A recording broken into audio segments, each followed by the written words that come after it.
3.1 मधला question number 2 त्याच्यामध्ये triangle PQR दिलाय आणि प्रत्येकाचं आपल्याला मेजरमेंट दिलंय. मग अँगल P चं किती 70% Q चं 70 डिग्री Q 65 डिग्री आणि R आपल्याला फाइंड करायचं आहे.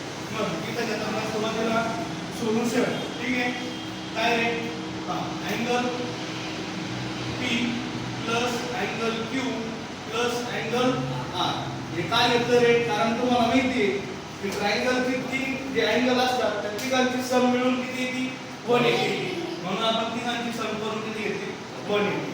आता फक्त व्हॅल्यू पुट करा मग काय येणार अँगल P ची काय असणार आहे 70 डिग्री Q ची 65 डिग्री आणि R ची माहित नाही म्हणून R तसंच ठेवला 180 जसं तसा ठीक आहे ना.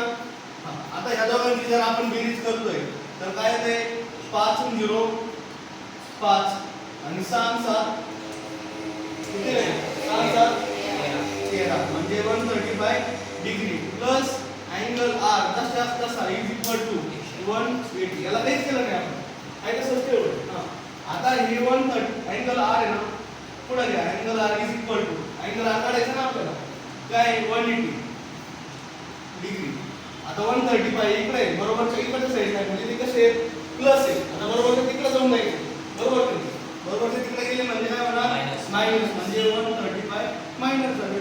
ज्यावेळेस तुमचा अँगल R काय म्हणजे 180 मधून तुम्ही 135 मायनस करते त्यावेळेस तुमचा अँगल 45 हे झालं तुमचं सोल्युशन. आता कळलं